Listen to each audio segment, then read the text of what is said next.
nearing a two-year high. So the question is whether or not the Fed is losing control of the bond market. Well, let's start talking some numbers with Dr. Ron Paul. He is a former U.S. representative and a highly respected voice on the economy. So, Dr. Paul, thank you very much for joining us today. You're welcome. Nice to be with you. My first question to you, sir, is are you concerned about the sell-off in the Treasury market? Yeah, I watch that very closely. And the one thing that I've learned over the years and also have learned from Austrian economics is you can predict trends pretty well, but timing is a little more difficult. But it seems to me personally that the bull market in bonds, which has been going on since about 1980, 30-some years, I think it's at an end, and people talk about whether or not the Fed's losing control because they are very, very powerful, especially when you have a reserve currency and especially when we have a wealthy country and a good economy. But I think things are changing, and also governments as well as central banks eventually lose control. And I think that's what we're seeing right now. There's no gigantic increase in interest rates, but I think it's significant enough that maybe you're not going to see lower interest rates and that the bond rates and the mortgage rates are going to be higher no matter what the Fed does.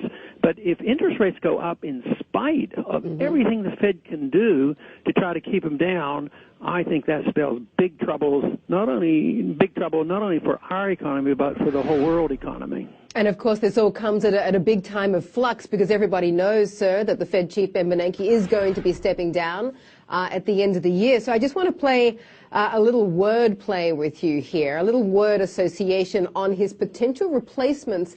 I'm going to give you the name. You tell me the very first words that come to your mind. So first off the bat, we have Janet Yellen. Keynesian economist would do the same thing that the other Fed chairmen have done in the past. Larry Summers. Identical, except his administrative function might be slightly different, but believes in the same philosophy of inflating, monetizing debt, and regulating. Tim Geithner. Oh, they're all the same. I mean, they're all Keynesians. They all believe in the central bank. So they vary techniques and all, but I wouldn't see the difference. I think we're missing the debate if we concentrate on the minor differences between and among these individuals, because the real issue should be, does anybody know what the interest rate should be?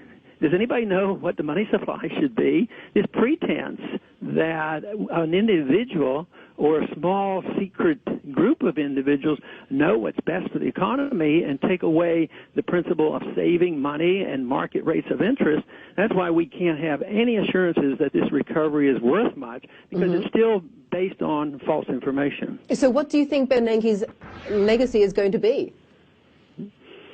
Well, who knows?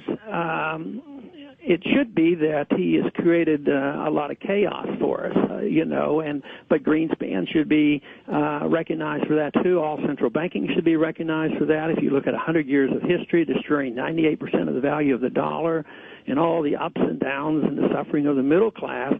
But, history eventually will do that, but whether or not the people will wake up and say, well, it's this whole notion of economic planning through central banking is what is at flaw, which is the flaw in the system.